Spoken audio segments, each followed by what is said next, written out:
Eu queria dar a vocês as boas-vindas. Muito obrigado, Adilson, Edneia, Maria Mendes, de Brasília, Gabriela Araújo, Heraldo Bittencourt, aqui da nossa cidade, também ex-aluno do nosso mestre. Heraldo, prazer em tê-lo aqui. Tiago Azevedo, Zé Giacomo, Cristiane Souza, Dante também, querido ex-aluno e colega aí de profissão. Sintam-se todos acolhidos e bem-vindos. Eu apresento aqui represento aqui um apoio institucional a esse evento de homenagem ao professor Krieger e gostaria de passar a palavra ao professor José Aparecido, que é o grande idealizador desse evento, e render aí as boas-vindas para o nosso querido professor William Gomes, em que esperamos aí grandes contribuições a futuro, certamente.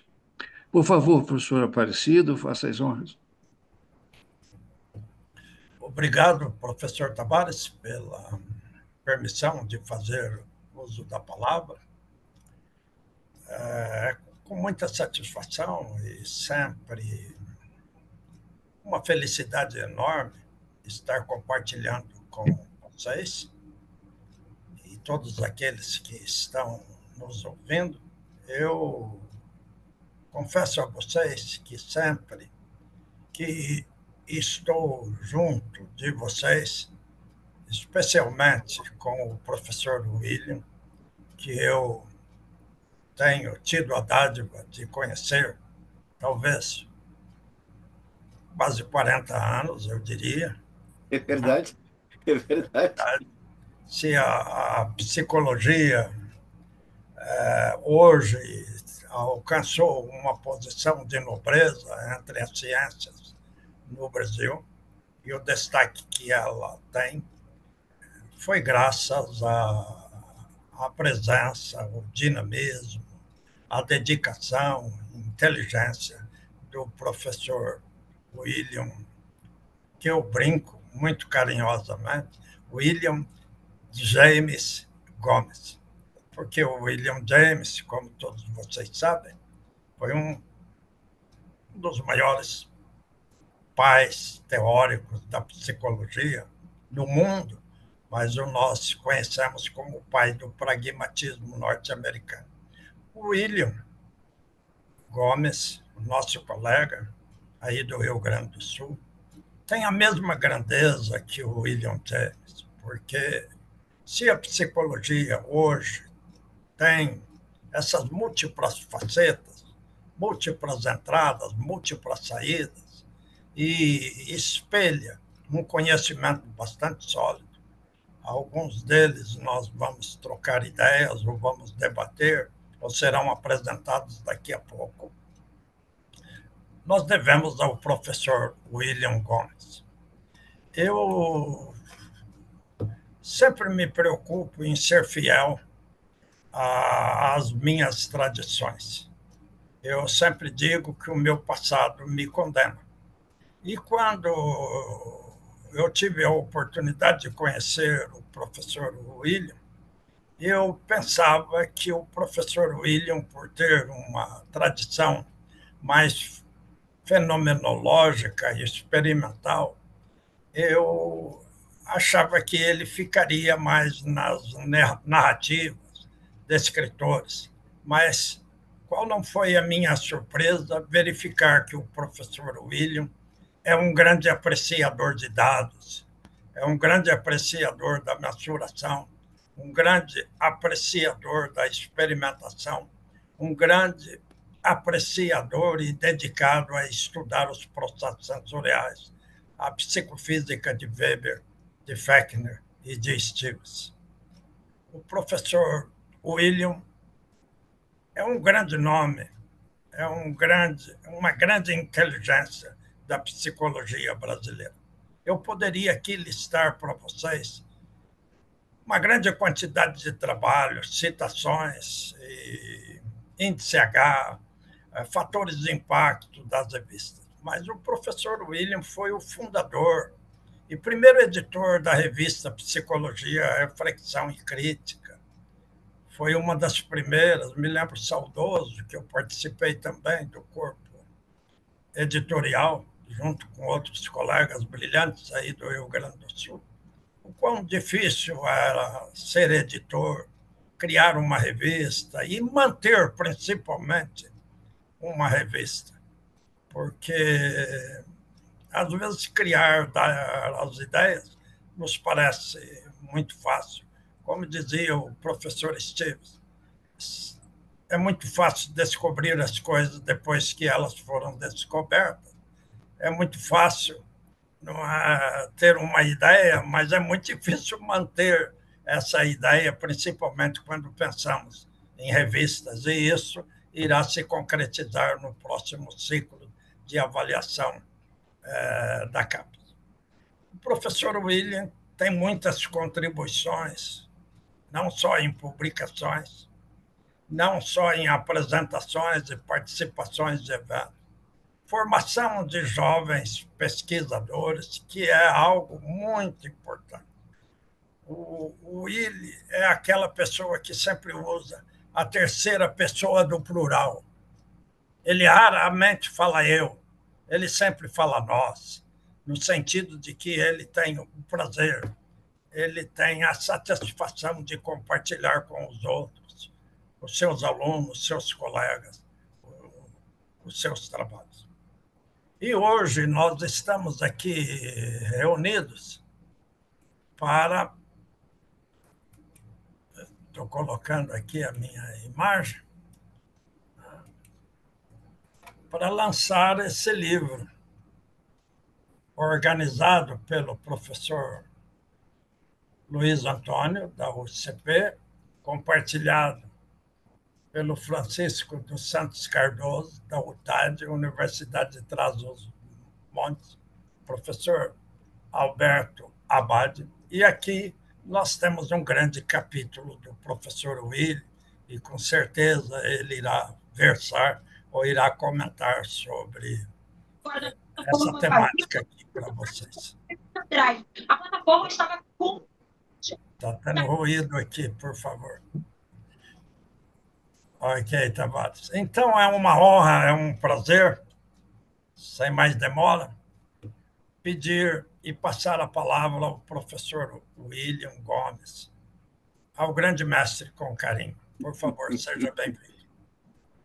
Por favor, professor William, a palavra está consigo. Seja bem-vindo. Eu gostaria de usar aqui, vamos ver se eu consigo, né? Está configurado para compartilhamento. Você pode pedir o Isso, share. vamos lá. Share, vamos aqui ver. Estão Ok. vendo? Sim, sim. Maravilha. É isso aí, deixa eu começar com esse primeiro slide, não é? Eu também gostaria. Primeiro, eu quero agradecer muito as palavras do professor Aparecido, sempre muito generoso, e tem sido o professor Aparecido um grande parceiro nesses últimos anos. Nós temos participado conjuntamente de vários eventos, o que enriquece muito pelas nossas perspectivas, que destacam aspectos diferentes, mas que se completam. Isso tem sido uma coisa muito, muito boa para os nossos congressos e para motivação desses estudantes que nos acompanham e hoje já são professores de muitas universidades com trabalhos muito, muito bonitos. Mas eu estou aqui muito sensibilizado pelas palavras do professor Tavares também em relação ao professor Kruger.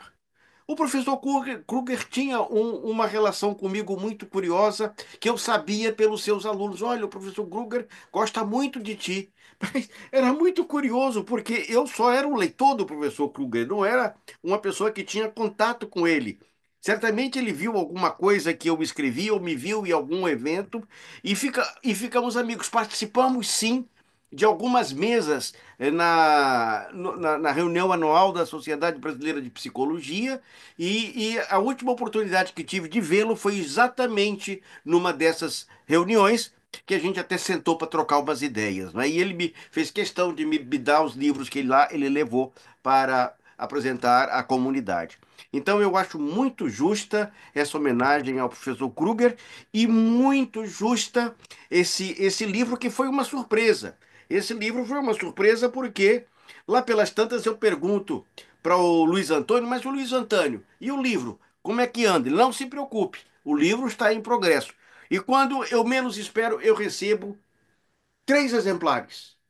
Vou ver um em inglês, vejo o outro em espanhol. Eu falei, e o português? Era o terceiro. Então, eu fiquei muito surpreso com esse livro, com esse livro, que agora está sendo lançado. Eu tenho conversado com o professor Luiz como fazer chegar esse livro a outros países, já que ele pode alcançar comunidades latino-americanas e comunidade internacional, desde que ele está em língua inglesa.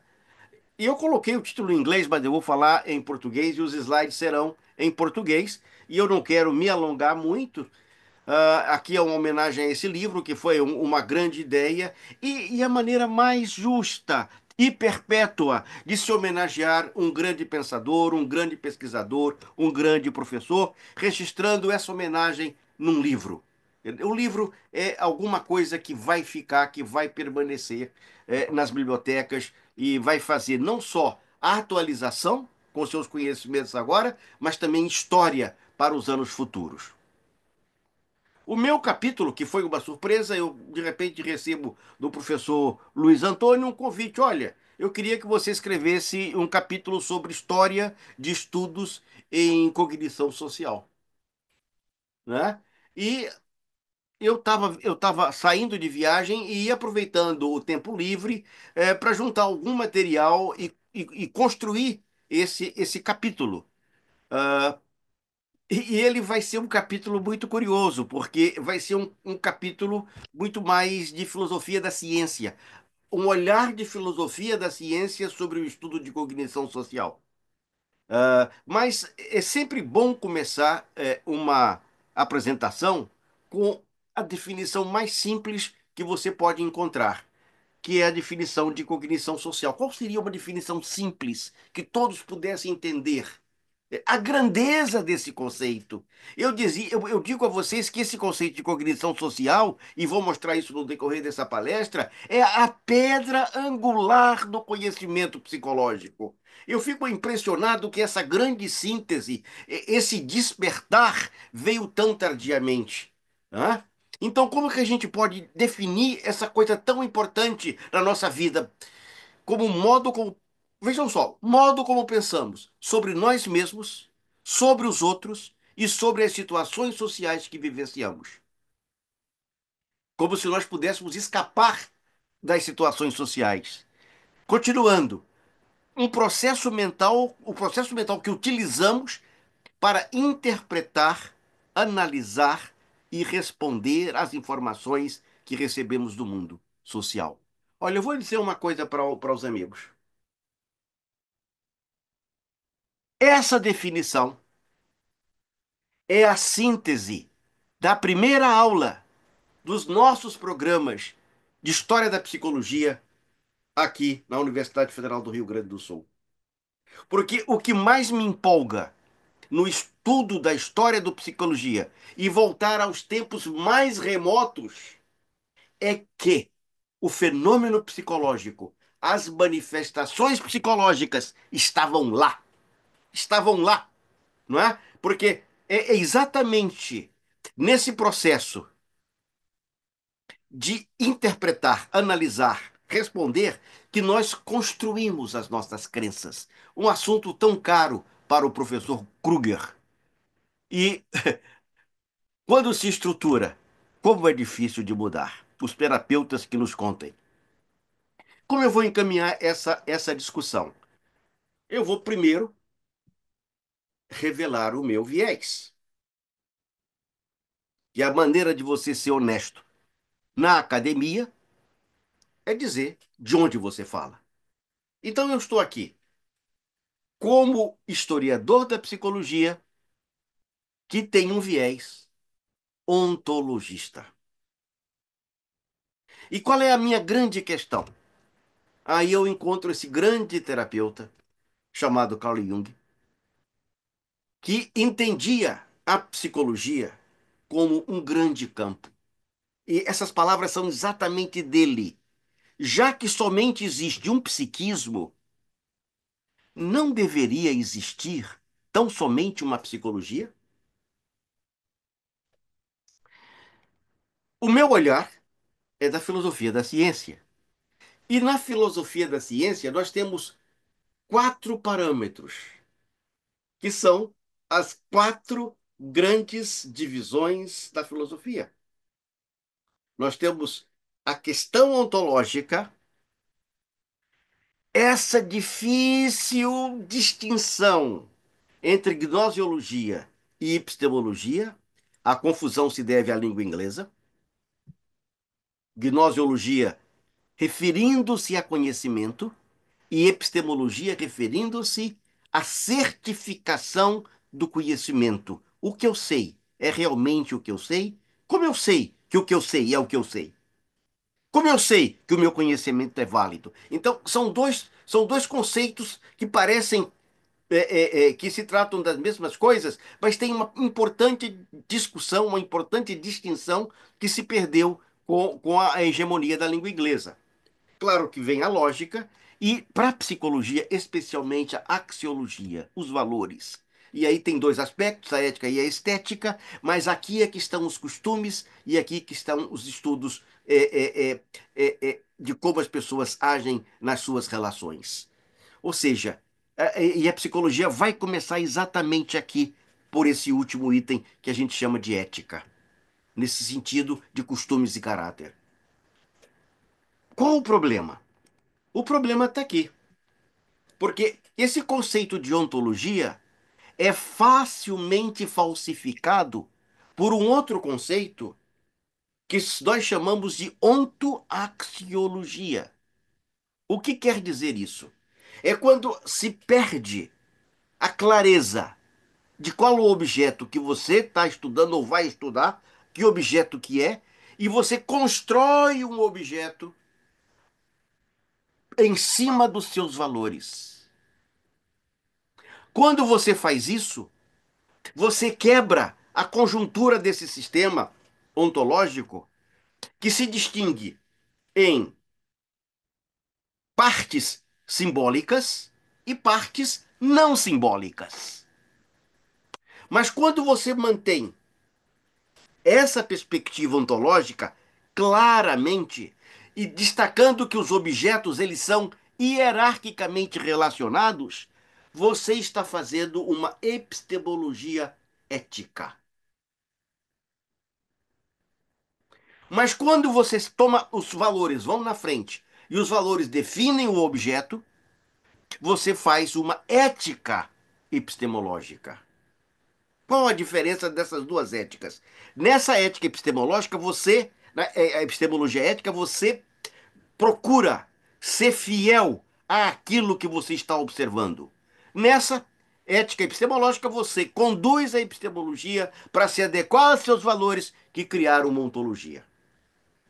Não sei se a definição é muito abstrata, mas é essa questão. Então, quando a gente chega no conceito de cognição social, nós nos defrontamos com uma ambiguidade conceitual muito, muito curiosa. Que eu posso perguntar: o que é a cognição social em si? O que é isso? Ok. Se eu consigo defender isso com o termo, bom, vai tratar do conhecimento, da capacitação para o conhecimento, maravilha. Mas eu tenho uma outra pergunta. Como a cognição social se faz assim? Eu vou para a ética, porque aí eu vou ter os qualificantes do conhecimento. E aí a gente tem uma distinção muito interessante que na nossa língua fica um tanto confuso, mas que é o modo de você lidar com a questão estritamente teórica, que é, você tem a cognição social e a social cognição. Tem esses dois aspectos, daí a ambiguidade, daí o modo que a gente tem que lidar com essa situação, que é e como se faz essa cognição social, ou como ela se constitui. Mas vamos adiante para deixar claro qual é a premissa ontológica do simbólico e do não simbólico. O que é a premissa ontológica para o conhecimento em geral? Todo conhecimento. Esse conhecimento cultural, social, organizacional, interacional, ou eu vou lá de baixo. O físico biológico, que é o que dá, onde tudo se sustenta, e aí você vai chegar no interacional, no social e no cultural. E aonde é que está a psicologia? E isso aí eu insisto muito, digo para os nossos professores e para os nossos alunos. Gente, a psicologia, o conhecimento psicológico é a liga. Nós é que juntamos o simbólico com o não simbólico. Então você tem conhecimentos que estão numa esfera puramente simbólica, outros numa esfera puramente não simbólica. Mas quando você trata da psicologia, você tem que lidar com o físico e com o biológico, assim como o interacional, o social e o cultural. E onde é que está a cognição social? Ela está exatamente, ela responde exatamente por essa condição sui generis da psicologia. Vamos para a questão epistemológica. Quais são as dificuldades?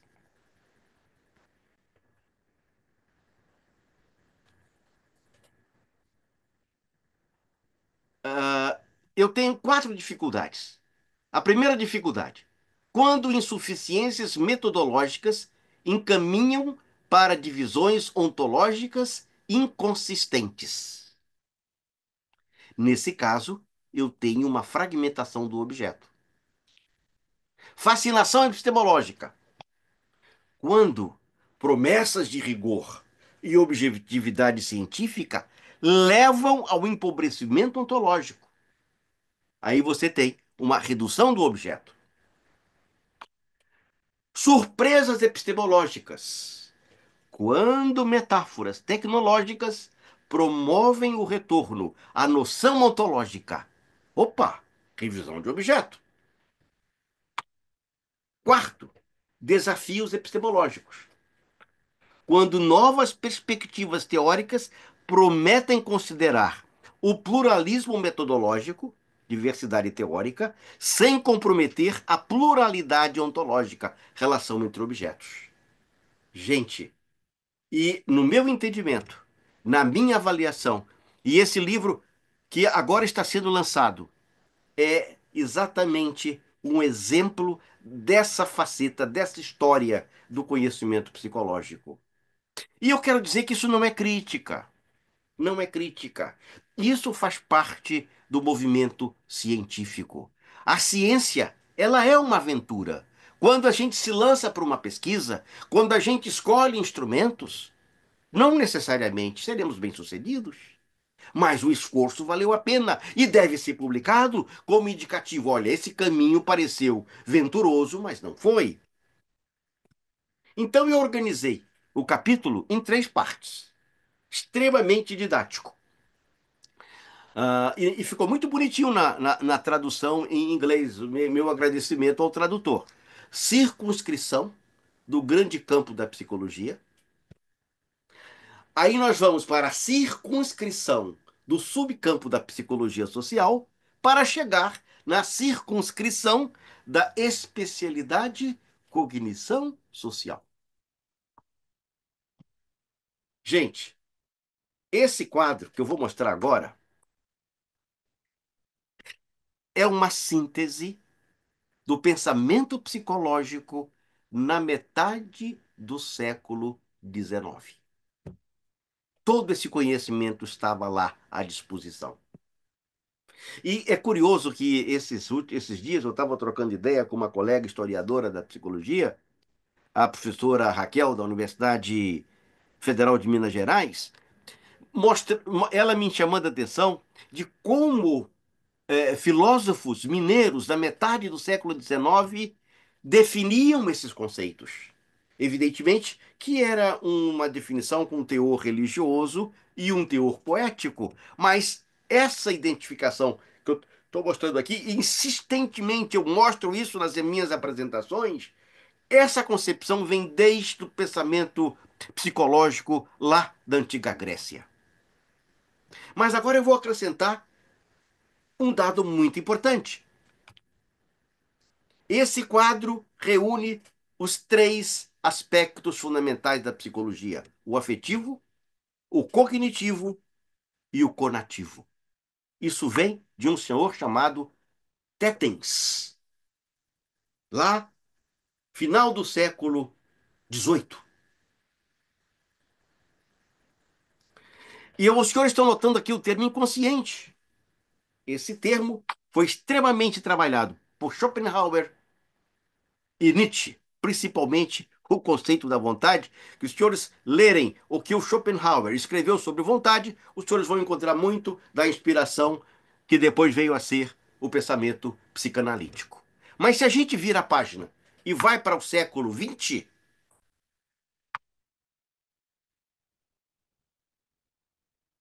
hum, aconteceu alguma coisa com os meus slides aqui? Que pena. Eu perdi um slide em algum momento, né?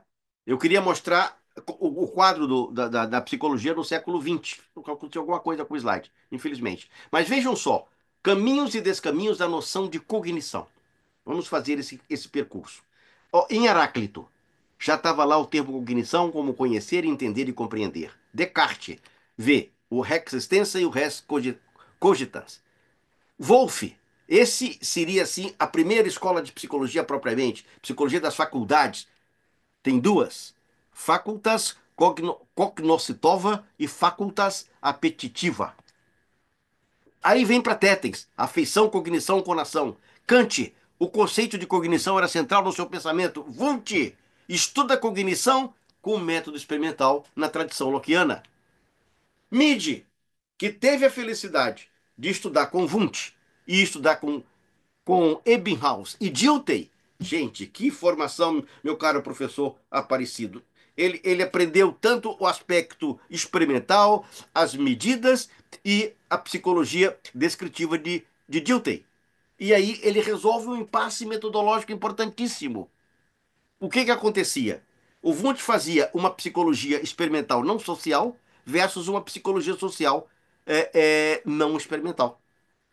No entanto, ele consegue encaminhar essa questão e esse entendimento com o conceito de self, que era alguma coisa que estava entre mente e sociedade. Infelizmente, infelizmente, o MID não recebeu a atenção dos psicólogos, que naquele momento estavam muito empolgados com as promessas da psicologia behaviorista. Não, não que eu tenha alguma crítica, pelo contrário. A gente tem que olhar para esses sistemas e para essas tradições, não assim, eu tenho que comprar o sistema, ou tenho que comprar toda aquela doutrina, aquela teoria, ou eu não compro nada, sou contra, sou crítico. Não, não, isso é um engano. A gente tem que ler essas grandes teorias e modelos experimentais como contribuições. E eles foram muito importantes para que a psicologia alcançou até os dias de hoje.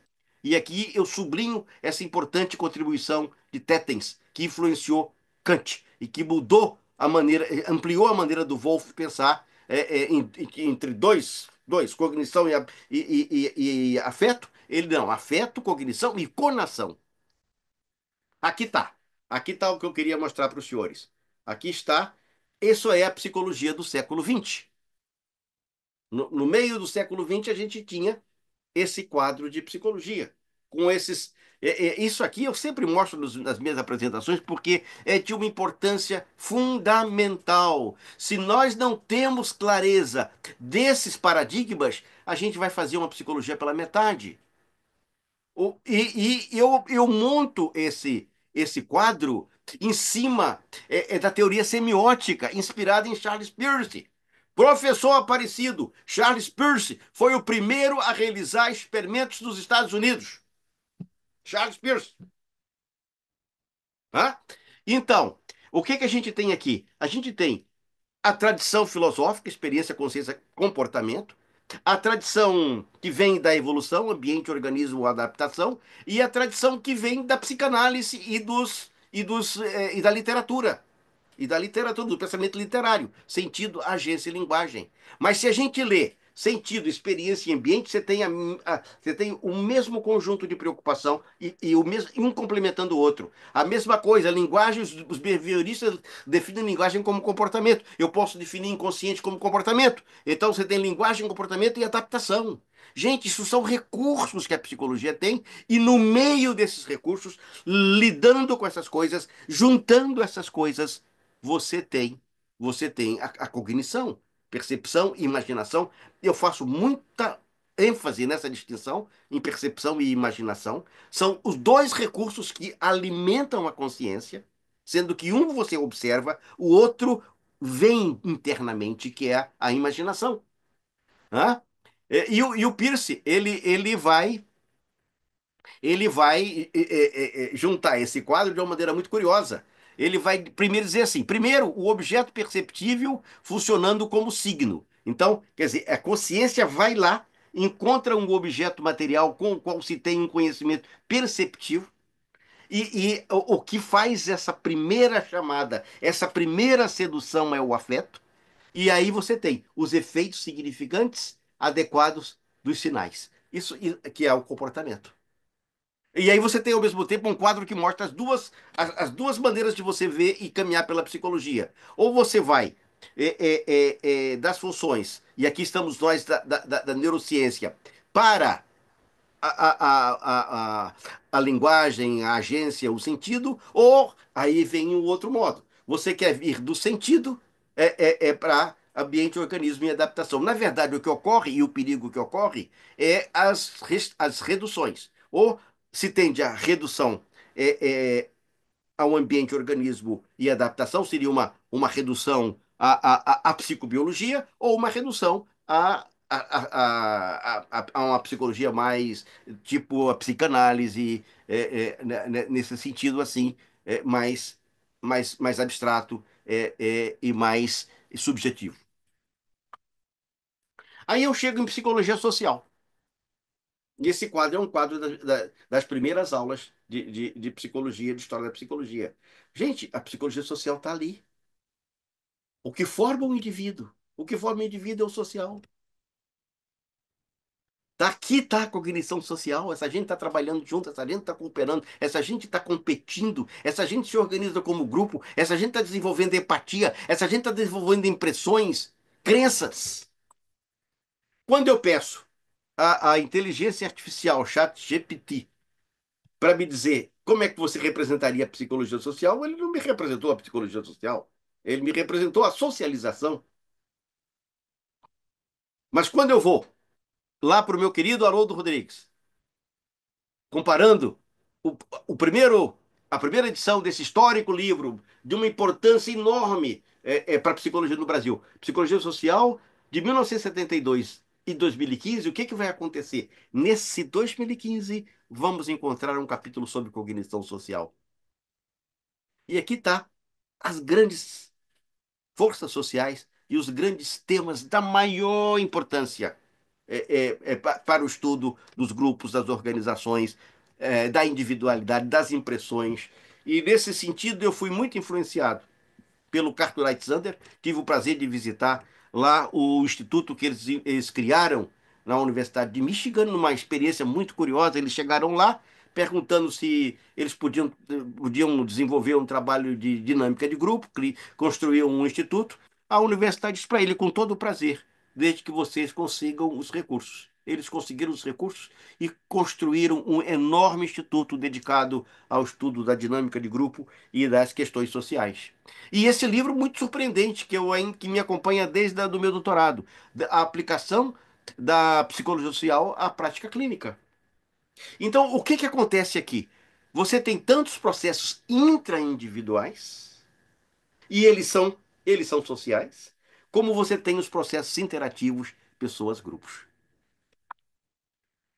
Eu gostaria de registrar e até prestar uma homenagem a essa grande pesquisadora, professora Maria Cristina Ferreira, para dizer até que esse artigo devia ser parte de todos os cursos de psicologia social no Brasil. É um artigo publicado pela Psicologia, Teoria e Pesquisa, está em português, mas esse artigo poderia estar em qualquer revista do mundo pela sua contundência, pela sua clareza e pela sua importância. E ela vai fazer uma descrição do que acontece na psicologia social em torno do mundo. Então ela vai dizer que na Europa eles estão preocupados com identidade social, com representações sociais. No Brasil, isso a gente tem que ver com cuidado. Ela diz que está preocupado com identidade cultural e comunitária, pobreza, desigualdade, bem-estar, saúde mental e estigmação, decolonialismo e globalização. E na Norte América, processos grupais, atitudes, neurociência social, cognição social, que agora nós também estamos trazendo esse tema para a psicologia social estudada no Brasil. Gente, são áreas importantíssimas, só que uma não substitui a outra. A gente precisa desses olhares para entender processos grupais, eu tenho que saber identidade cultural e comunitária, e assim eu posso fazer aqui um jogo entre esses importantes aspectos. Mas aí eu chego na psicologia social e o que, que se falou muito, a exaustão, a crise da psicologia social. E o que, que aconteceu? Exatamente o que eu estou falando. Radicalismo metodológico, aí você tem o problema da ética epistemológica, má definição de objeto, empobrecimento ontológico, insensibilidade ética e desconsideração ao entorno social. Bom, lá pelas tantas, peraí, para onde nós estamos indo? Gente, isso faz parte do percurso científico. Aí é que foi a grande surpresa. Qual foi a mediação? Processamento da informação e revolução cognitiva. Esses dois grandes tópicos que viraram o cenário da psicologia social. E qual ter sido a grande solução? Justamente os estudos de cognição social. Aí nós vamos para o primeiro editorial da revista Social Cognition, publicado em 1982. O que o professor Schneider disse? Campo com uma história longa e honrada, voltada ao desenvolvimento em julgamento moral e social, à percepção de pessoa, ao raciocínio político, reunindo nomes como James, Alport, Piaget, Mead, Sapir, Bartlett, entre outros. Ou seja, esse tema esteve sempre conosco. Querem ver? Está aqui. Está aqui. Desde Principles of Psychology. Quem compreendeu a importância da psicologia experimental e a grandeza do campo da psicologia foi James. Só que os desafios metodológicos eram de tal ordem que eu acredito que inibiu muita gente. É melhor ficar restrito a determinados experimentos, determinados controles e tal, que a gente consegue avançar mais. Sim, perfeito. Mas essa psicologia que o James vislumbrou no final do século XIX e começo do século XX, nós estamos chegando hoje. Mas o que eu quero mostrar é a preocupação cognitiva. Thorndike, inteligência animal. Dewey, como nós pensamos. Keller, a mentalidade das abelhas. Tolman, o comportamento propulsivo entre proposital entre animais e humanos. Katona, organizing and memory. Ducker, solução de problemas. Wertheim, pensamento produtivo. Humphrey, pensamento. Johnson, a psicologia do pensamento e do julgamento. Newell e Simon, um programa para simular o pensamento humano. Neisser, psicologia cognitiva. Estes Handbook of Learning and Cognition. E aqui vocês têm as datas. Ou seja, a preocupação estava lá. Estava lá. Eu só vou dizer uma coisa sobre o Neisser. Quem muito contribuiu, quem muito alimentou a cognição foram os pensadores da Gestalt que se transferiram para os Estados Unidos durante a Segunda Guerra. O próprio Neisser se refere a eles no seu grande livro Cognitive Psychology. E quando eu peço para o ChatGPT me falar numa imagem que represente a cognição social, vejam o que eles apresentam. Apresentam uma imagem mais complexa, mais interativa, e já trazendo os elementos da neurociência. Quer dizer, muito avançada essa imagem do chat. E aí eu chego num aspecto muito curioso que veio dos meus estudos de psicoterapia. Foi um estudo que nós fizemos sobre perspectiva de segunda pessoa na psicoterapia. Essas siglas aqui significam primeira pessoa, segunda pessoa, terceira pessoa. E nós sempre muito familiarizados com primeira pessoa, que a gente vê assim, e terceira pessoa, que coisa boa. A primeira pessoa são a nossa vida subjetiva, autoconsciência para reflexiva, experiência consciente. A segunda pessoa, autoconsciência pré-reflexiva do outro, consciência baseada na interação corporificada. E a terceira pessoa é a observação, a objetividade. Ou seja, o que eu quero dizer com isso? Eu quero dizer com isso que toda a nossa história pessoal, toda a nossa conjuntura do conhecer, da percepção do outro e de si mesmo, vem da intersubjetividade. E a intersubjetividade, senhores, é pura cognição social. Bom, aí os editores escolheram até uma das frases lá do meu capítulo para fazer a, a capa do livro atrás. Muito obrigado por essa distinção. E o que que eles estão dizendo? O que que eu estava dizendo ali para eles? Impacto dos estudos em cognição social. Gente, na história da psicologia, na neurociência cognitiva, na psicologia do desenvolvimento, na psicologia da personalidade, na psicoterapia, dos grupos e organizações, e mais ainda em processos como memória, autoconsciência, inferência sobre si e sobre o outro, esquemas cognitivos e crenças. Então, eu só tenho a cumprimentar o professor Kurger, que conseguiu juntar em Petrópolis um grupo de promissores, pesquisadores e pensadores para se dedicarem à cognição social. Quer dizer, uma área que estava necessitando de um programa, de um grupo de pesquisadores dedicados. Então eu concluo com um conjunto de frases um tanto fortes. Foi a insuficiência do método experimental para a abrangência cognitiva que levou ao método descritivo para o estudo social. Foi a síntese epistemológica entre método experimental e o método descritivo que conceituou a unidade cognitivo-social como ato comunicacional. Foi a síntese epistemológica entre método experimental e o método descritivo que conceituou a unidade cognitiva. Não, estou repetindo. Desculpem. Foi a promessa de uma epistemologia objetiva e experimental que privilegiou uma visão parcial de comportamento pela exclusão do cognitivo.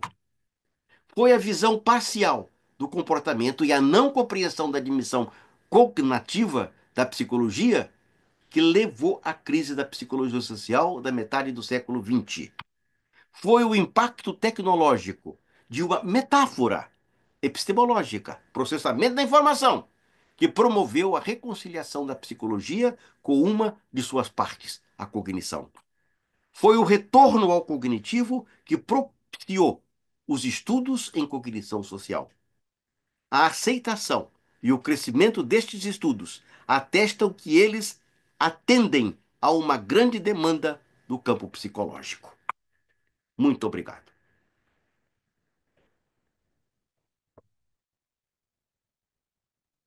Muito obrigado, professor William, ilustre professor emérito da nossa querida Federal do Rio Grande do Sul.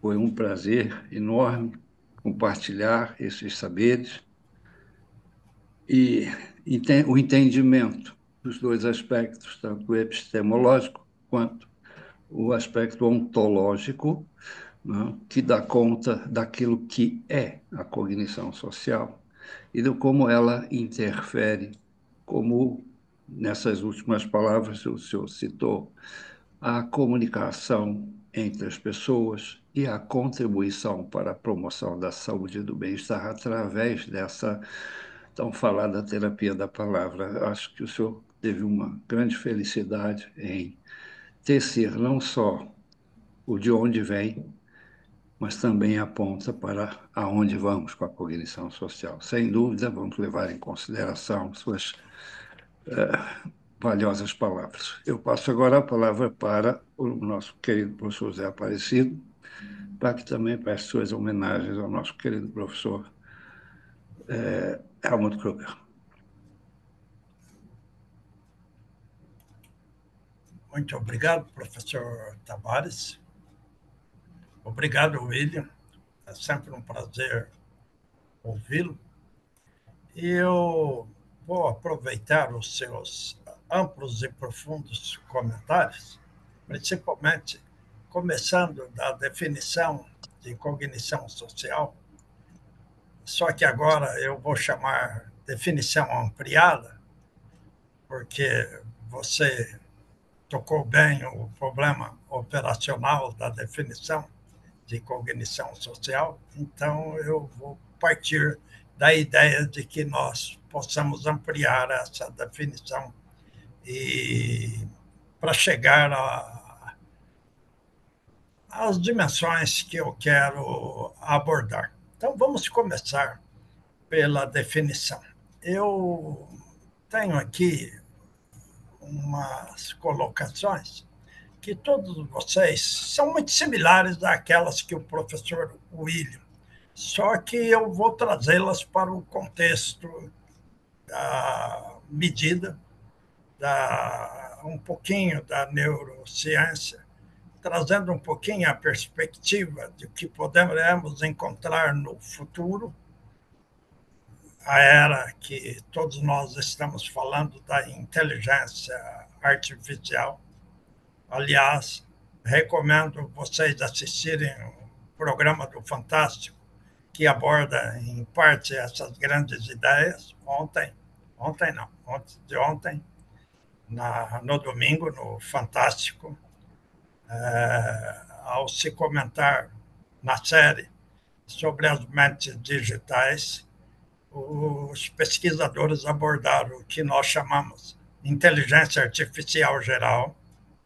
Vocês poderão fazer um paralelo com aquilo que eu já disse e vou dizer hoje um pouco, inteligência humana geral, fator G, criado pelo Spearman, que o professor William muito bem destacou, Charles Spearman, e é bom que se diga que ele era engenheiro da Força Aérea Civil Inglesa, em 1905, escreveu esse artigo fundamental ainda para todos os estudiosos da psicometria, lidando, definindo e contextualizando o que ele chamou de inteligência geral, o fator G. E vocês viram também no Fantástico o que os teóricos estão chamando de inteligências artificiais restritas, ou seja, as habilidades cognitivas específicas ou inteligências específicas ou inteligências múltiplas, se quisermos adotar a abordagem do Gardner. Na realidade, sempre vamos nos contrapor ou debater a ideia de que há uma inteligência única ou várias inteligências, ou as inteligências específicas, como nós já chamamos, habilidade geral e habilidades específicas. Mas voltando à definição de cognição social ampliada, todos vocês sabem que a maneira como as informações sociais são interpretadas, codificadas, armazenadas e recuperadas da memória é fundamental para compreender como percebemos e interagimos com o mundo social.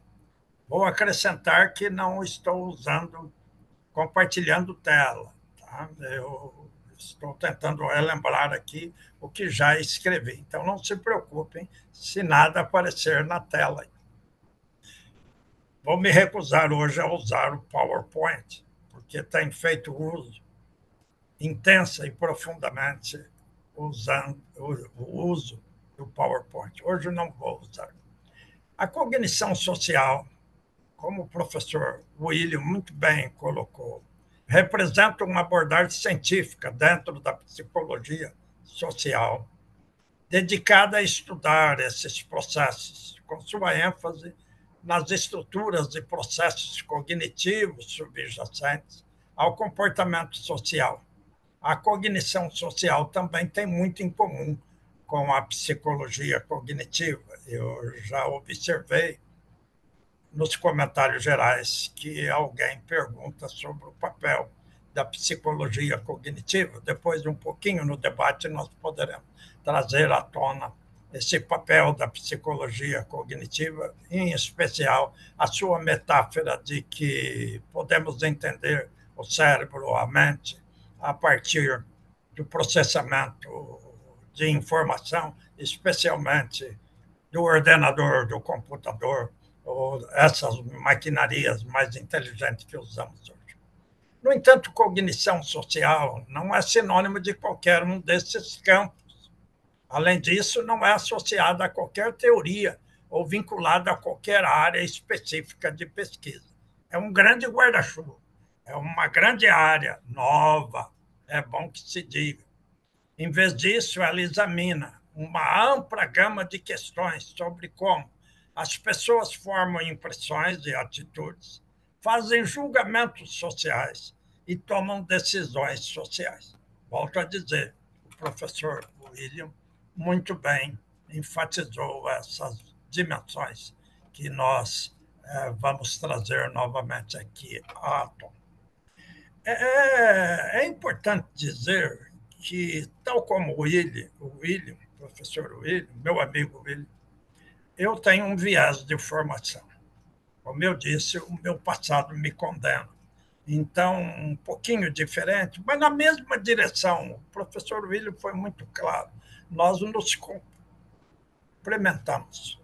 Nós falamos a mesma coisa, usando palavras diferentes, mas temos a mesma questão central para resolver. E temos uma boa questão. O meu viés de formação é uma preocupação muito grande com a medida, porque a partir da medida nós podemos estudar todos esses construtos psicológicos que o professor William mencionou e que eu disse muito rapidamente nessas definições, ou definição ampliada de cognição social. Em particular, nas primeiras impressões, na formação de impressão, nas nossas atitudes, nas nossas crenças, naquela bela figura que inteligentemente criada por uma ferramenta que o professor Willi utilizou e também porque ele a alimentou, mostrando aquela figura que, quando ele mostrou, eu só vi relações. Eu só vi relações entre as pessoas.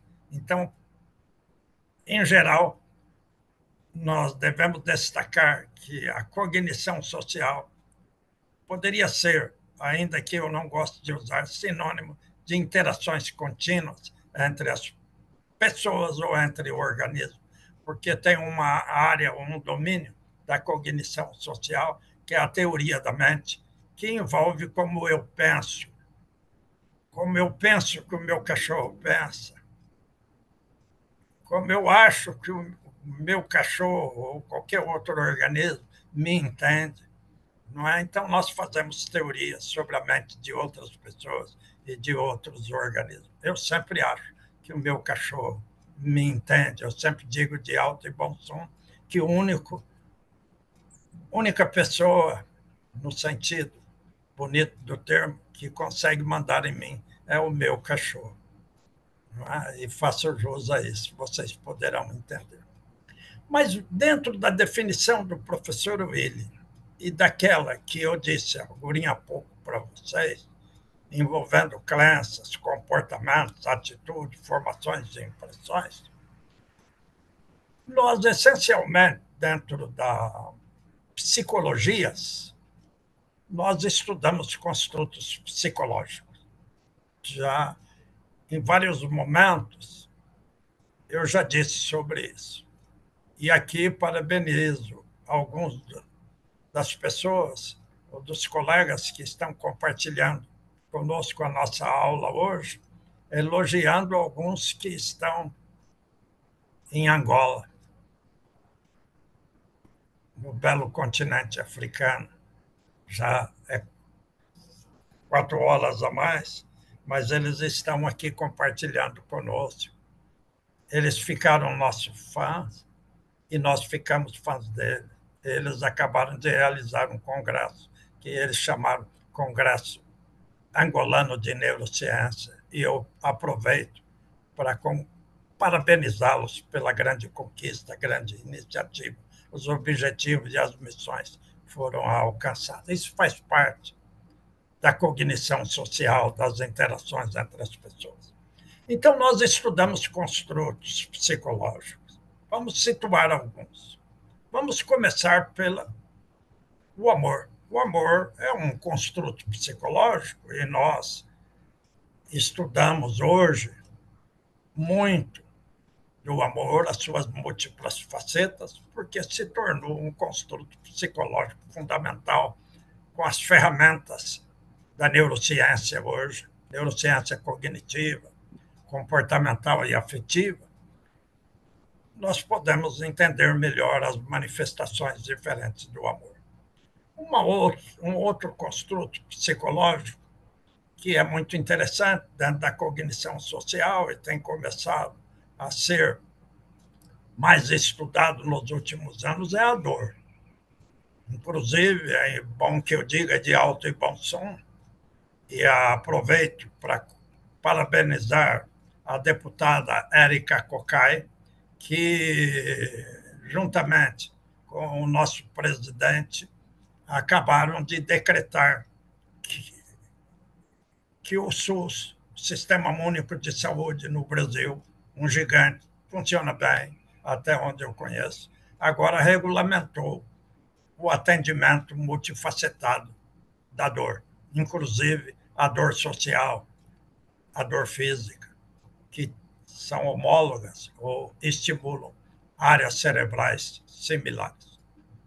Vamos pensar em outro construto para ser bem rápido: felicidade. Ainda essa semana li 3, 4 comentários que as organizações sociais, as empresas estão contratando o doutor da felicidade. São aquelas pessoas, são aqueles profissionais, em geral psicólogos, que devem estimular, promover a felicidade dentro das organizações. Nós poderíamos colocar liderança. Liderança também é um tema, é um construto psicológico. Colocar a criatividade, colocar a ansiedade, a depressão, a ideação suicida, o autismo, esquizofrenia, esclerose múltipla, e uma área que eu sou apaixonado, que é a inteligência humana. Então, vocês perceberam que eu falei vários construtos psicológicos. Dentro da psicologia social, de uma forma ou de outra, nós investigamos construtos, nós investigamos conceitos psicológicos, ou através do método experimental, do método correlacional, da introspecção. E temos várias janelas da mente ou do cérebro para investigar esses construtos, indo desde aquelas menos invasivas, como o registro verbal, os movimentos oculares, até a ressonância magnética funcional, emissão de pósitron, ou qualquer ferramenta mais moderna que tem sido mais popularizada dentro da grande área de neurociência cognitiva.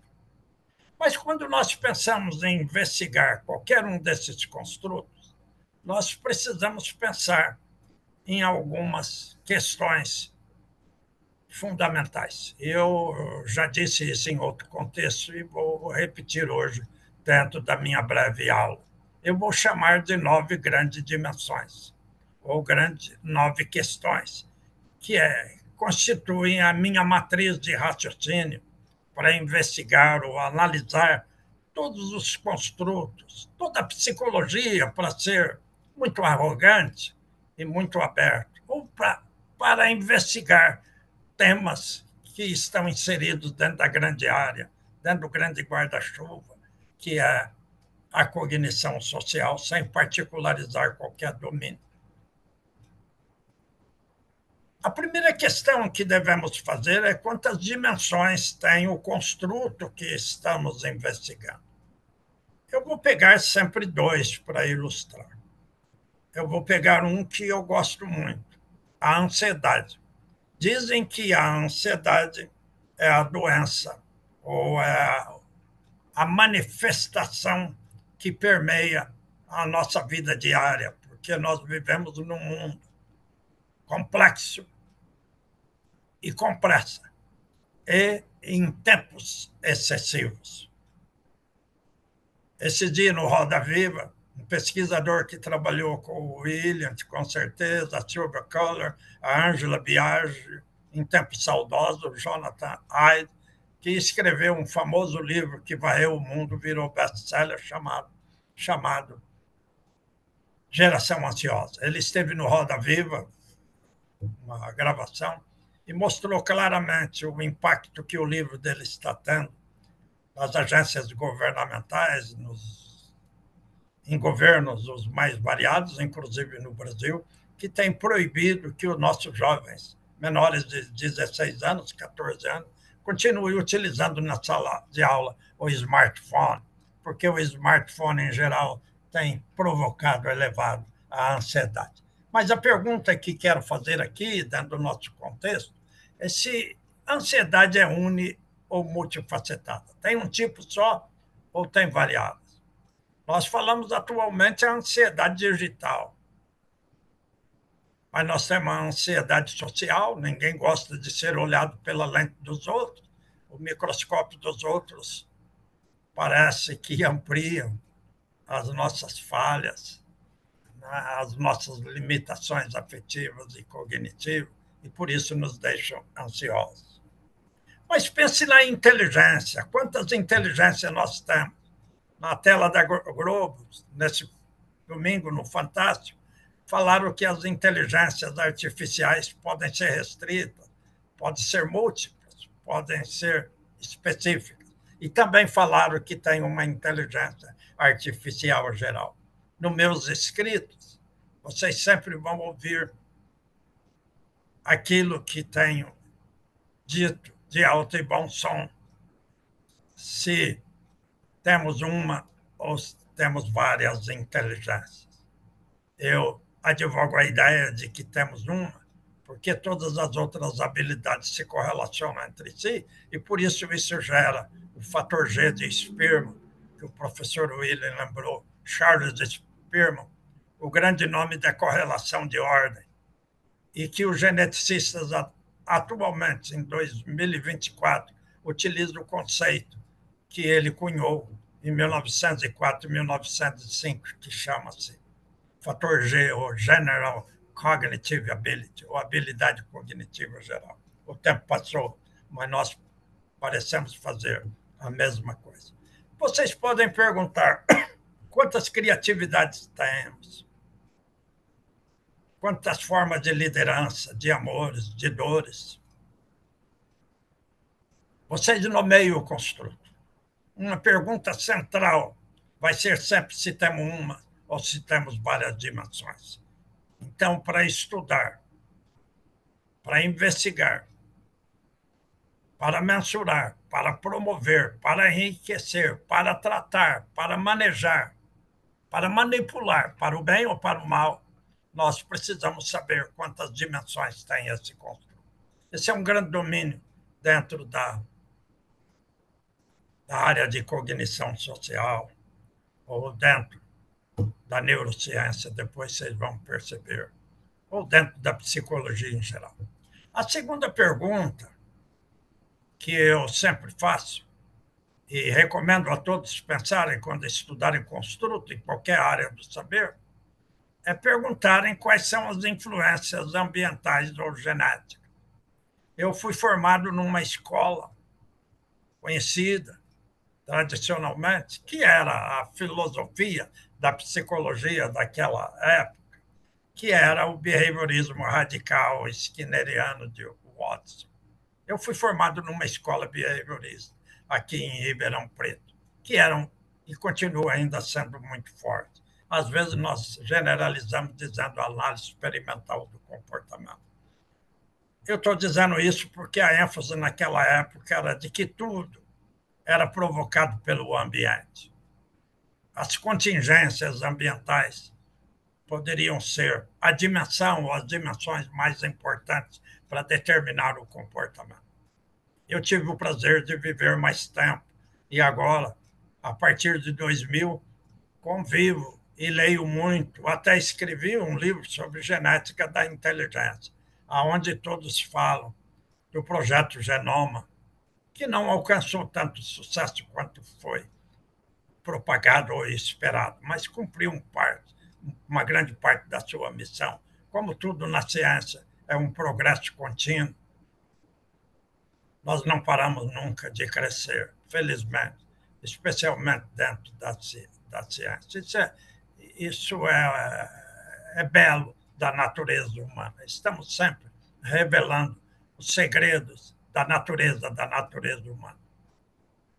Então, quais são as influências ambientais? Quais são as influências genéticas? O Hemingway diria: para que lado os sinos dobram? Na minha juventude, os sinos dobravam para o ambiente. Agora, já entrando no outono da minha vida, daqui a pouco no inverno, estamos conversando, professor Tavares e o William, é inegável que essa trajetória não para nunca. Mas ainda no outono da vida, eu vejo que a genética tem tido um grande peso. Mas dentro da genética é importante a gente diferenciar o que chamamos de hereditariedade e o que chamamos de herdabilidade. Não vou tomar muito tempo de vocês falando sobre isso, mas são conceitos diferentes. Em geral, os psicólogos e mesmo os geneticistas. O professor William tem uma bela companheira que é geneticista, conhece muito profundamente isso. Nós sabemos que hereditário e herdabilidade são conceitos e indicadores muito diferentes. E dentro do ambiente é muito importante dividir o que chamamos o ambiente compartilhado e o ambiente não compartilhado. O ambiente compartilhado é aquilo que nos faz supostamente tudo igual. O ambiente não compartilhado é aquele ambiente que é específico de cada um para nós. A inteligência depende de quê?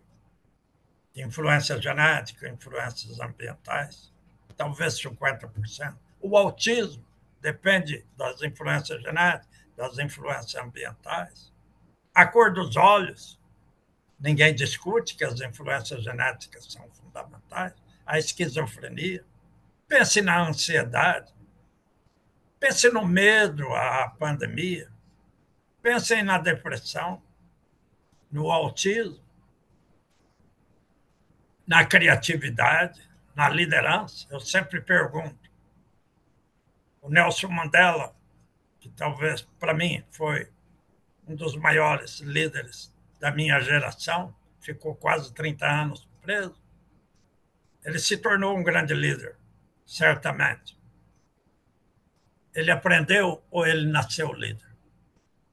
Não preciso me responder. Pense na criatividade. Aqui no Brasil, todos conhecem aí de Petrópolis, a residência do Santos Dumont. Eu mesmo calculei o QI do Santos Dumont, que foi por volta de 160.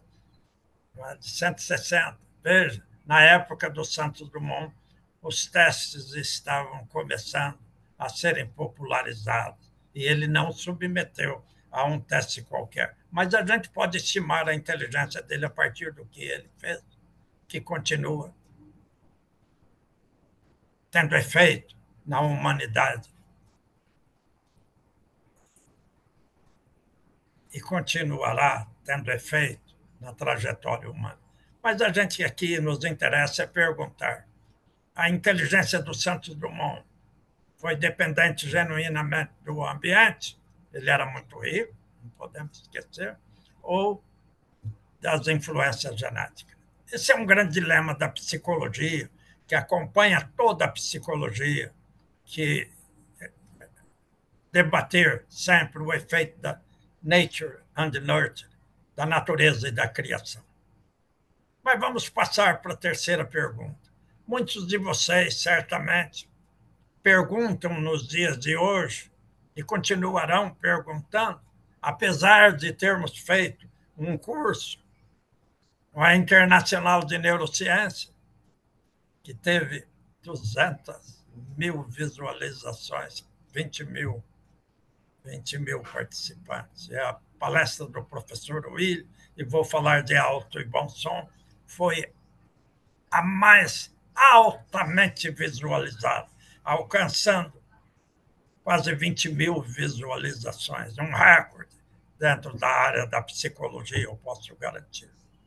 Então, o que eu quero aqui levantar é, dentro da neurociência cognitiva, muitos de vocês perguntaram, aonde está no cérebro a liderança? Onde está no cérebro o amor? Onde está no cérebro a espiritualidade, a religiosidade, a resiliência, o otimismo, a sabedoria, a criatividade? Onde está no cérebro a personalidade ou as múltiplas facetas da personalidade? Onde está no cérebro Deus? Quais são as redes neurais, a dinâmica das diferentes áreas cerebrais? O nosso presidente Lula, ao longo da semana passada, foi acometido, vamos chamar uma hemorragia cerebral no córtex, no frontal parietal, na lateral aqui do cérebro, e submeteu a uma cirurgia, a um tratamento, depois com dreno, e retornou. E nesse domingo ele deu uma entrevista. Mas no primeiro dia mostrou claramente várias fotografias mostrando a neurologia, a neurociência e a medicina cognitiva, ilustrando o exemplo do nosso grande presidente atual.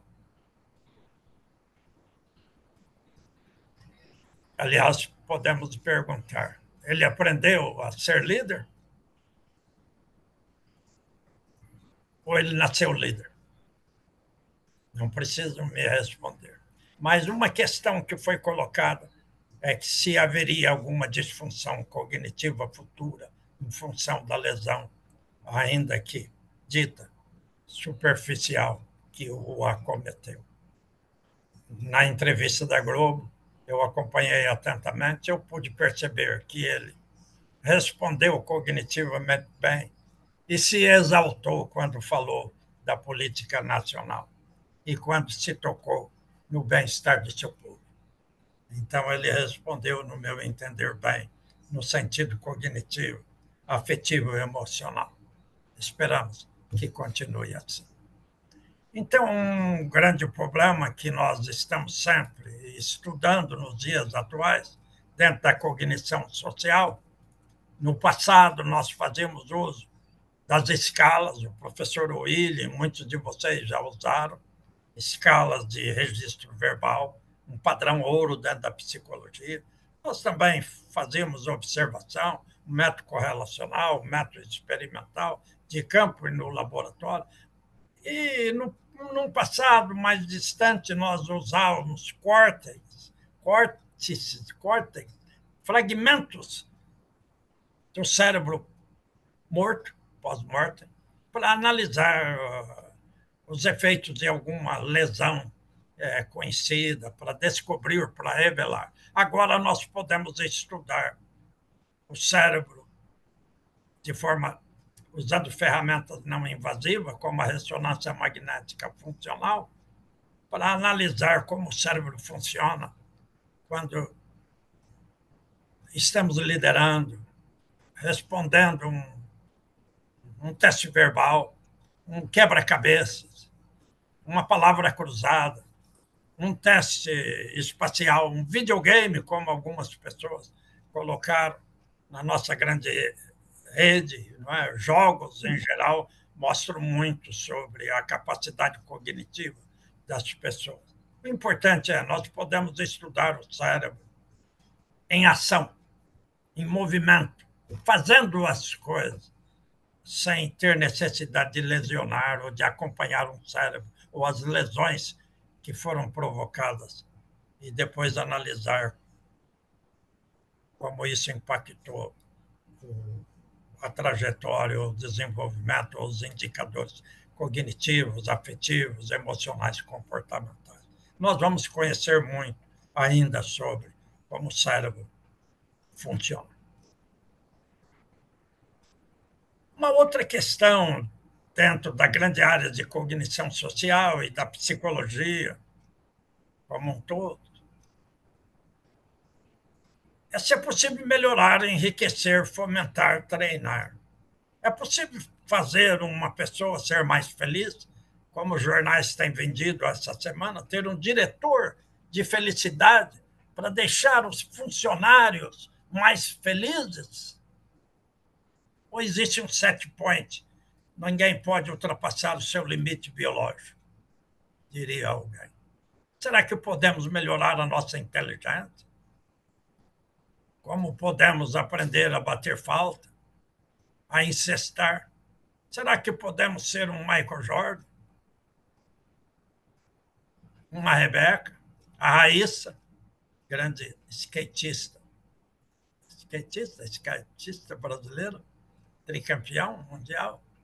Será que podemos ser o Vini Júnior, que ganhou hoje como jogador melhor do mundo, um garoto talentoso, bom de bola?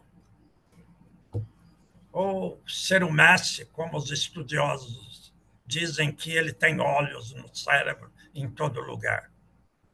Ele enxerga tudo.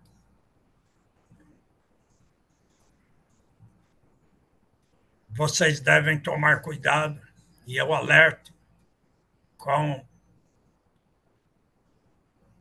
os vendilhões ou as mágicas cognitivas que muitos vendem.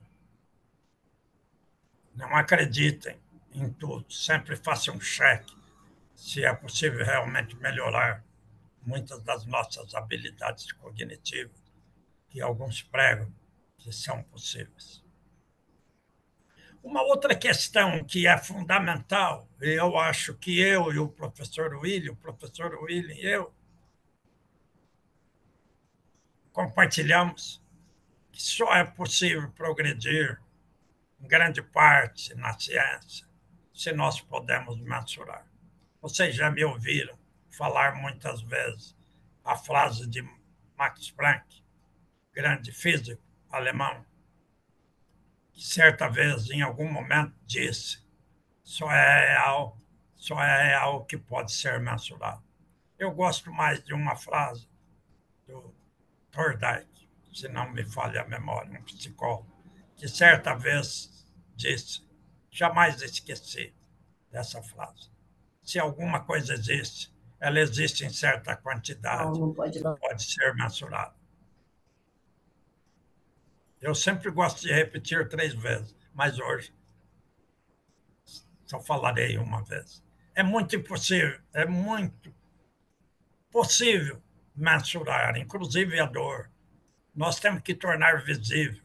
É evidente que alguns construtos são muito latentes, como a inteligência, mas nós temos possibilidade de ter variáveis ou indicadores manifestos, que é o QI.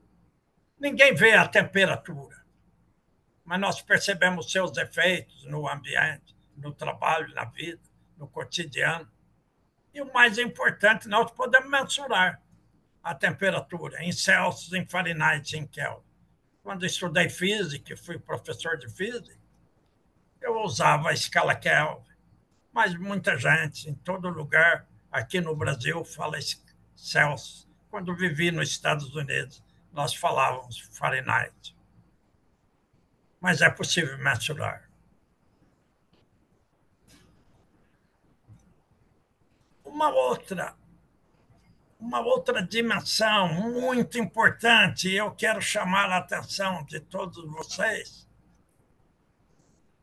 Eu vou mostrar um livro que está aqui nas minhas mãos, que é o princípio, eu vou chamar um princípio, que pode ser dividido em 3. A reprodutibilidade, a replicabilidade e a generabilidade. Vamos entender essas três grandes dimensões desse princípio que eu vou chamar, que é fundamental. dentro das ciências, que é o princípio da confiabilidade. Por que estou chamando a atenção? O professor Willi passou de passagem intencionalmente, acredito, mas eu diria que de alto e bom som. A psicologia social, amplamente falando, em parte fracassou nos 4 quadrantes do planeta, porque não foi capaz ou não foram capazes os estudos, uma grande parcela dos estudos, de cumprir esses princípios. O que significa a reprodutibilidade? Quando todos nós, usando o mesmo conjunto de dados, o mesmo sistema de cálculo computacional, podemos mostrar o mesmo padrão de resultados. A replicabilidade é quando nós podemos replicar o nosso estudo por um pesquisador diferente, em outro contexto. E a generalização desses resultados, adaptações culturais, interculturais, ou considerando as diferenças regionais. Vou pegar aqui o exemplo da África. Todos nós falamos a África, mas a África tem 52, 54 países. Quando nós falamos do Brasil, que é um continente, nós temos 26, 27 estados. Mesmo o Nordeste, quando nós falamos que tem 9 estados, cada estado, um maior que o outro, alguns pequenos, alguns maiores, são muito diferentes um do outro. Então, nós temos que cuidadosamente replicar, reproduzir e generalizar as nossas escalas, as nossas ferramentas, os nossos estudos. Então, antes de generalizar para os 4 quadrantes do país. Então, é muito importante que tenha esse grau de reprodutibilidade, de replicabilidade e de generalização na ciência, especialmente quando estudamos todos esses construtos, antes de chegarmos no último item que eu quero aqui abordar.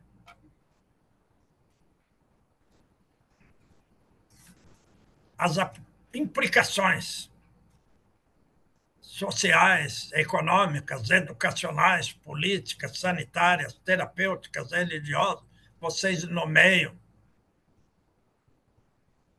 Antes de alcançar as aplicações da nossa ferramenta, dos nossos dados, nós temos que ser muito cuidadosos. Temos que verificar se os nossos dados nos permitem sair do contexto em que, primeiramente, investigamos. Porque muitos dos nossos dados podem ter implicações, além das filosóficas, experimentais, econômicas, religiosas, num cenário que vocês poderão refletir um pouco melhor. E, finalmente, mas não menos importante, todos vocês sabem que estamos entrando numa era que eu vou chamar aqui a terceira era da mensuração psicológica, que é a era das aplicações, eu vou usar o plural, da inteligência artificial dentro da psicologia.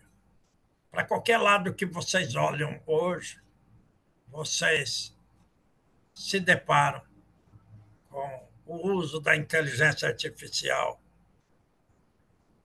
no diagnóstico, no tratamento, na prevenção, na substituição de terapeutas, de medicamentos, de intervenções. Está difícil especificar, dada a quantidade de falas, de narrativas, de aplicações. Então, eu chamei essa terceira era da mensuração psicológica. É a era da inteligência artificial geral. Ontem fiquei sabendo das específicas dentro daquilo que chamamos medidas em psicologia ou dentro da cognição social. A inteligência artificial já está tendo um papel importante dentro das medidas psicológicas. Está transformando a psicometria e a psicofísica. Velhos campos de saber de outrora, que eu, professor William, nos formamos de uma forma ou de outra nessas grandes áreas. Estudos recentes têm mostrado que os algoritmos de inteligência artificial podem detectar padrões sutis nas ondas cerebrais que se correlacionam com estados ou características psicológicas específicas, talvez ajudando muito a revelar aonde estão se manifestando as diferentes facetas ou dimensões desses construtos psicológicos que eu mencionei para vocês no cérebro. Quais são as redes neurais? Oferecendo uma medida mais direta e objetiva dos fenômenos psicológicos. O papel da inteligência artificial ao avanço da coleta e filtração de dados psicolinguísticos amplia o seu impacto na velha psicometria dos tempos de outrora. A primeira faceta dessa exploração envolve, talvez, a teoria da dissonância cognitiva, a capacidade de IA, que é um grande fenômeno da cognição social. A capacidade da IA processar e analisar vastos conjuntos de dados permite uma compreensão mais sutil de como os indivíduos resolvem essa dissonância cognitiva. Isso é particularmente relevante no contexto dos algoritmos psicométricos, que oferecem uma medição mais precisa dos traços psicológicos. Por exemplo, pense se personalidade é composta de traços ou é um estado. Se a inteligência emocional tem traços, alguém tem mais ou alguém tem menos, ou simplesmente é um estado que talvez não diferencia-se muito de personalidade ou de emoção. Por sua vez, em relação a como usar IA para testes psicológicos, porque nós medimos através de escalas, questionários, inventários, testes projetivos, não projetivos, testes ditos objetivos, subjetivos. Vocês nomeiam. Verifica-se que a tecnologia de IA oferece ferramentas valiosas para terapia e pesquisa, combinando técnicas como coleta e filtração de dados, gerando novas informações a partir de análises profundas de grande quantidade de dados. Os dados primários sempre somos nós que alimentamos. E análise especializada, agora específica, ou inteligência artificial restrita, como alguns estão mencionando. Abre o potencial para diagnosticar problemas existentes. Tempos atrás, saíram vários artigos mostrando que diagnósticos feitos por ferramentas de inteligência artificial, eu vou falar ferramenta como um todo, são 80% a 90% sem erro, ou preciso, melhores, mais importante, 20% mais elevado do que o diagnóstico feito por um médico, um clínico, ou mesmo pela inteligência coletiva envolvendo vários clínicos, ou num número ótimo, como alguns dizem, até 9. Abre o potencial, então, para diagnosticar problemas existentes e potenciais de testar e confirmar previsões, como, por exemplo, identificar uma série de fatores associados à ideação e ao comportamento suicida. Olha que riqueza. Podemos prever se isso vai ocorrer. Talvez eles possam fazer checklist das ideações suicidas melhor do que nós podemos fazer com as nossas observações e os nossos testes. As descobertas levaram a uma série de intervenções preventivas para indivíduos em risco que reduziram a probabilidade de suicídio e reforçaram o bem-estar psicológico, sentimento de autoestima e as razões para viver. Ademais, IA revela que os diferentes traços de personalidade podem ser gerados como apenas um, que as variadas e múltiplas inteligências podem ser agregadas em apenas uma inteligência geral, como disse o Spiro há 120 anos atrás. Que as discussões acerca de ansiedade e personalidade são traços do Estado, ou Estados deixam de existir. Que a escolha da intervenção psicológica é uma questão de segundos, tal qual a possibilidade de sucesso na vida. Tempos modernos, numa sociedade complexa e compressa, tempos excessivos, eu diria. Assim, para terminar, a tecnologia apropriada de IA fornece os meios para reunir informações fragmentadas, construir modelos mentais, especialmente teorias da mente, dentro da cognição social. Talvez eu possa, de fato, saber como o meu cachorro pensa sobre mim e como eu penso sobre o meu cachorro, como eu penso sobre uma pessoa ou sobre várias pessoas, como eu posso liderar um pequeno grupo, como eu posso liderar um grande grupo, um município, uma equipe de futebol, um estado, uma nação de 1,4 bilhão de pessoas, como a China e a Índia, respectivamente. Testar a sua validade e sugerir tratamentos. Como eu disse, os diagnósticos têm sido mais precisos feitos por ferramentas de IA. A IA generativa afasta a avaliação da saúde mental, das limitações das escalas de avaliação tão frequentemente utilizadas em psicologia, em psicometria, em psicologia da personalidade, em psicologia social e mesmo em cognição social. Como nós percebemos os outros, como nós tomamos decisões, como nós fazemos julgamento, como nós fazemos julgamento de dor, como nós fazemos julgamento das emoções clássicas, primárias, ou as emoções em relação aos outros, em relação aos objetos e eventos. E aproxima-se da linguagem natural do paciente. Olha que coisa boa. Eliminam as inferências que o clínico, que o pesquisador, que o psicólogo faz. Uma luz no final do túnel. Será? Bem, era isso que eu queria falar e gostaria de acrescentar, se o professor Tavares me permite. Esse é o livro de cognição social. Nós não temos online em português, mas nós temos em inglês e em espanhol online. Aqueles interessados poderão nos enviar e-mail e nós teremos, em nome do professor Luiz, como organizador principal, a satisfação de encaminhar a vocês uma cópia do PDF com a capa, aí em espanhol ou em inglês. Será um prazer compartilhar com vocês. Muito obrigado por estarem conosco. Espero revê-lo. Obrigado, Tavares.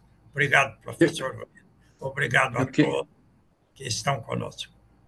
Eu que agradeço a brilhante exposição, comentários oportunos, conhecimentos construídos em muitos debates. Se tivesse o professor Helmut aqui presente, estaria dizendo e nos exortando à continuidade da pesquisa orientada para a prática, né? E a questão fundamental que é não manter no domínio do acadêmico aquelas pesquisas que podem ir a campo e saudar pessoas e salvar mentes daquelas gaiolas de pensamento que tanto fazem, né, sofrer cada um de nós em função das adversidades que todos nós temos que atravessaram nos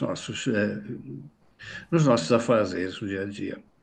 O professor Helmut era um entusiasta da pesquisa aplicada, de buscar nos caminhos da cognição social aqueles instrumentos. Também foi, né? Tive honra de participar de uma formação, de uma escala de autorregulação emocional que desenvolvemos lá no âmbito das pesquisas do Laboratório de Psicologia Cognitiva, que eu coordenava na época. Lembrar do professor Helmut aqui presente não é só um saudosismo, é uma homenagem de uma pessoa que viveu 84 anos dedicados ao saber. E ele tinha em mente que aquele que sabe, ou racionalmente consciente está de que sabe e não ensina, presta um mau serviço. Essa é a razão dele continuar no magistério e é a razão de nós aqui estarmos também dividindo os nossos conhecimentos, as nossas experiências e aprendendo com tantas pessoas maravilhosas. Agradeço a participação dos nossos pesquisadores companheiros lá de Angola, que continuem na prática da cognição social, que faça prosperar caminhos neste domínio tão importante, incluso para a inteligência artificial.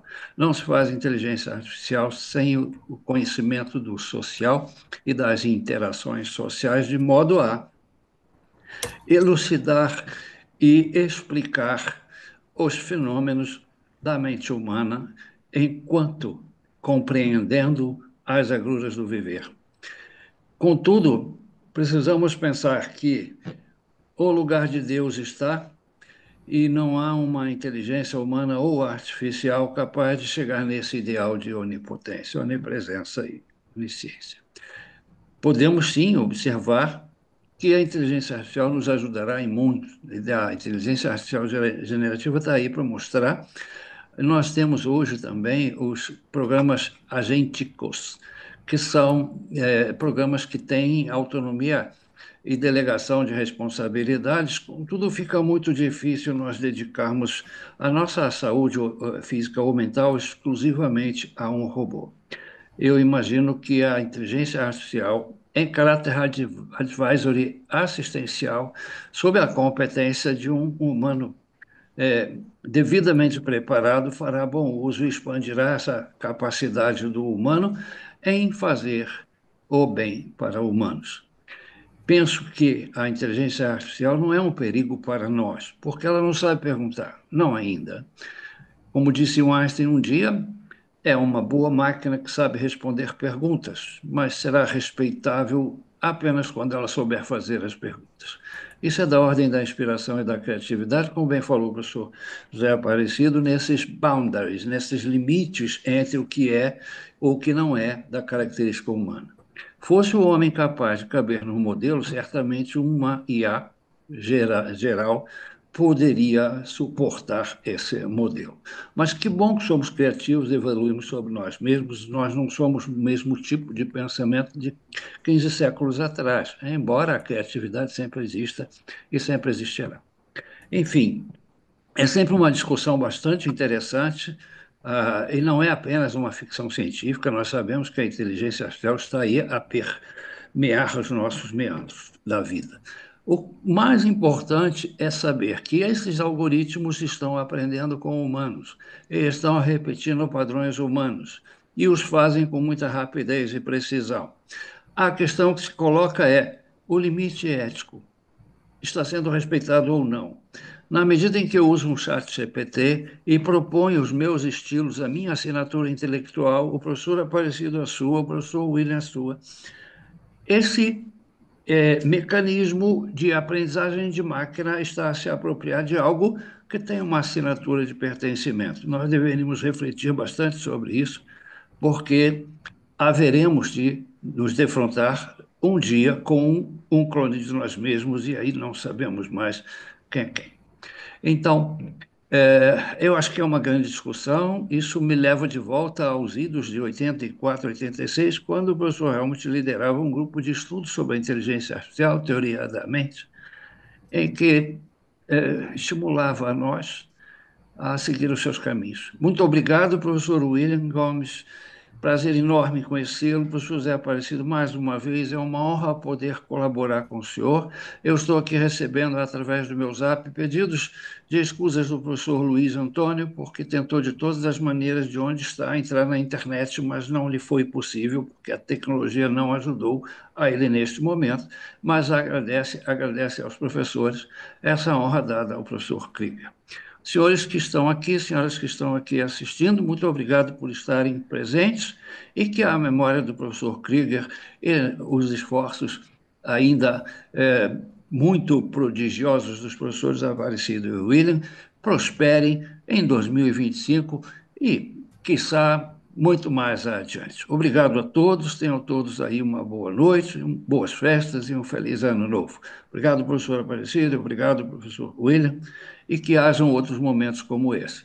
Então, que todos nós sintamos aí agraciados por tão benevolente colaboração. Tá? Obrigado. Nos veremos.